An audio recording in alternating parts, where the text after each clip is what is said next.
আসসালামু আলাইকুম। আজকে এই নতুন নোট নিয়ে একটা অসাধারণ ঘটনা ঘটে গেছে। এই টাকাটা যখন প্রথম আমার হাতে একজন দিছে, আমি ভাবলাম যে এটা জাল নোট। হ্যাঁ, আমি আমি ভাবতেছি এটা কি জাল নোট না আসল নোট, আমি কিছুই বুঝলাম না। এই টাকাটা 26 সালের ব্যাংক থেকে টাকা উঠাইলে এই টাকাটা এখন পাওয়া যাচ্ছে, কিন্তু আমি পাই নাই। আজকে যখন ব্যাংক থেকে টাকা উঠাইতে গেছি, তখন এই যে সব নতুন টাকা, 500 টাকা আর 1000 টাকার নোট, সব নতুন। আরেকটা ঘটনা হলো, এই টাকার মধ্যে কিন্তু মুজিবের ছবি নাই। এবার মুজিবুর ছাড়াই টাকা, নতুন টাকার নোট। চিন্তা করছেন?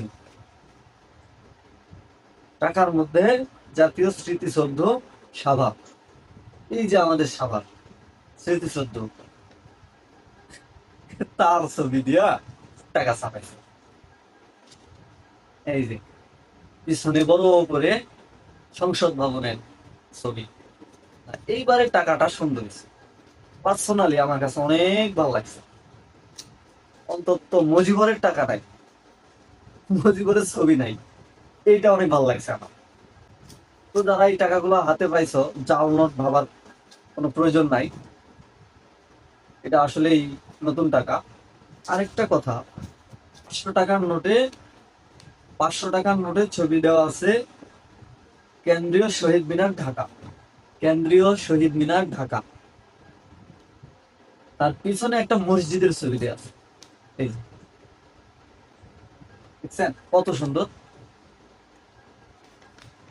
টাকাটা অনেক পাতলা এবং সুন্দর, ছোট, দেখলেই ভালো লাগে। এতদিন যত টাকা লেনদেন করছি সব ছবির মধ্যে মুজিবর মুজিবর মুজিবর, আর মুজিবর সব জায়গায়। আজকে এই টাকার মধ্যে শহীদ মিনার, কেন্দ্রীয় শহীদ মিনার, ঢাকা। পিছনে আবার মসজিদের ছবি। বিষয়টা অনেক সুন্দর না? অনেক সুন্দর, আমার কাছে ভালো লাগছে। এই কত সুন্দর, হ্যাঁ।